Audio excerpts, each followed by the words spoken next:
ringside has just absolutely crossed the line.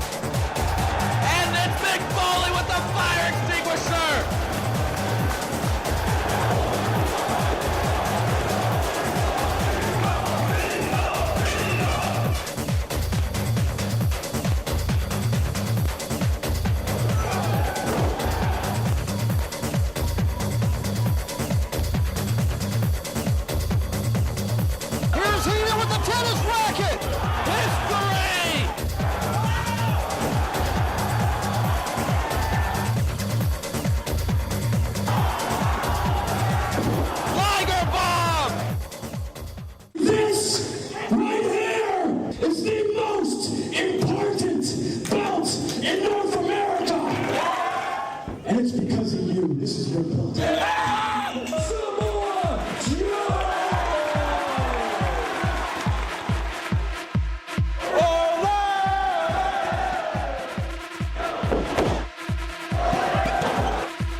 Carry it like a champion. Carry it like you got self-respect.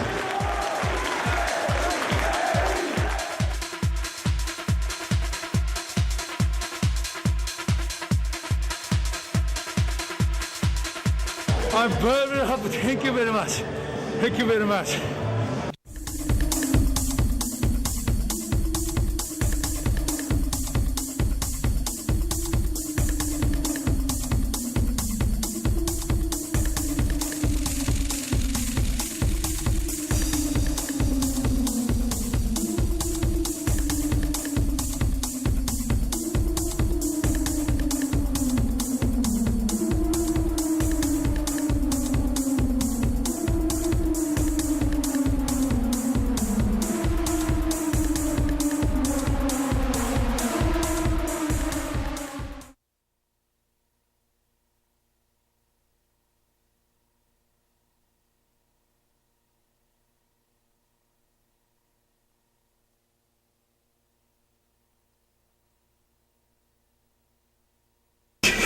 Welcome to Straight Shooting with Samoa Joe and CM Punk.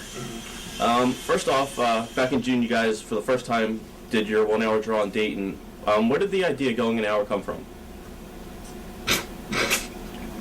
Well, first off, I'm the incomparable Samoa Joe. Well, he was drunk. Let me set the stage. So, Punk was out in beautiful... Wait. All right. Wait. This is going to happen a lot. He's going to tell his story, and then I'll tell the truth.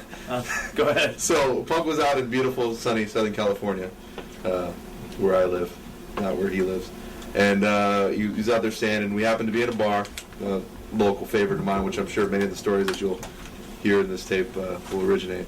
And so I've had a few drinks at 2 o'clock in the afternoon, and Punk's sitting next to me, and we're sitting there, and we know that we have this match in Dayton coming up, and Punk asked me, actually he baits me, and he goes, "Hey, so what do you think about this match in Dayton? Like, we got to do something kind of cool, we didn't really haven't done anything cool yet, like, something gotta have, like, kind of like a good match." And I'm like, all right, well, whatever.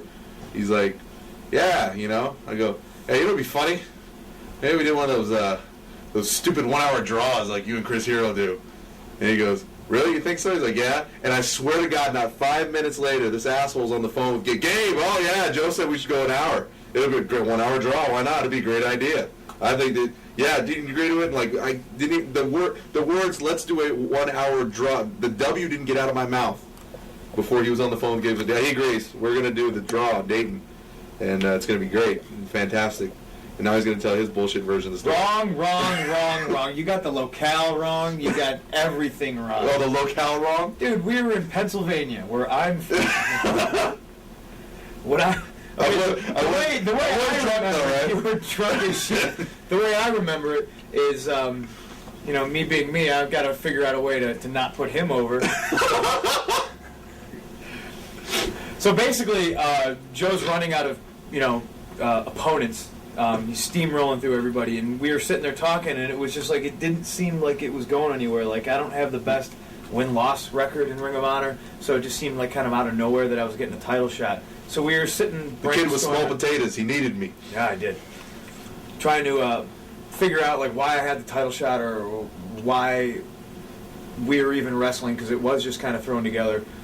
And Joe, to your credit, you're like, I can't just beat you, you know, and then that kills you, and then I got nobody left, you know, we need to do something, blah, blah, blah, blah, blah, blah. The kid's charitable. I know what I'm doing. So Joe was drunk, and he goes, we should do a draw. And the true part about the story is, as soon as he said draw, I went, hey, Gabe, I'm driving, and I look in the rearview mirror, and I just see Joe, like I see him starting to think about it, but since he's drunk, he's really, really slow about it. And Gabe was like, are you sure Joe wants to? I'm like, yeah, man, he just said our draw in Dayton. It'll keep me strong. It'll make the belt look even better, because that's all I was concerned about, was trying to put the belt over more, you know. And sure enough, after Joe sobered up, he still somehow managed to agree to it. And he only had about a week to do cardio. Yeah. So I think you did pretty good, kid. You did all right. That was the best. Is he's like, hey, yeah, so I'm really excited about this draw we're going to do. And I'm like, we're going to do a draw? I didn't think you were serious about that shit. And he goes, why were you drunk? Where the hell were we? Because I was hanging out with you, bro. Now, where the hell were we? I need to be drunk to fucking tolerate you for over 2 hours. So, yeah. In the car. So I got sobered up, and then, you know, I'm like, I don't know about that. Are you sure about that? He's like, you know, he kind of gave me like, if you don't want to do it, you know, if you're a pussy or something. I'm like, well, fuck you, I'm no pussy. I'll 1 hour draw my ass. I'll fucking do that right now. Right. Ass. So I mean, that's a story about how. That's how that came about. That's how that came about. The week or two we had left, it actually. We kind of. We made it into a good idea. It actually further began to make sense after, you know, we bounced it off Gabe, and Gabe came up with, you know, nothing. But Gabe said, "Okay, guys, you guys go out there and do it." I'm so glad Gabe's not doing this interview. We get to tell Gabe stories. Oh, it's gonna be great. Ask me about FIP Gabe stories. Yeah, ask me about how many things. Ask me about the various objects he has thrown in temper tantrums. And we'll name them off. Memories of putting that match together. Well, first off, it was in the midst of a helicopter, because the Dayton locker room's so small that we had to go dress in the parking lot. At least it was warm, and but like there's like a helipad in the back of the Dayton building, and so it's like we're sitting there and like whatever. I guess they had a new pilot, so he's practicing his landings all day. So like every time we sat there, it'd be like we talked for like a couple minutes, and it'd be like, and then we'd have to like do like the mass unit clear out, the helicopter would land and take off.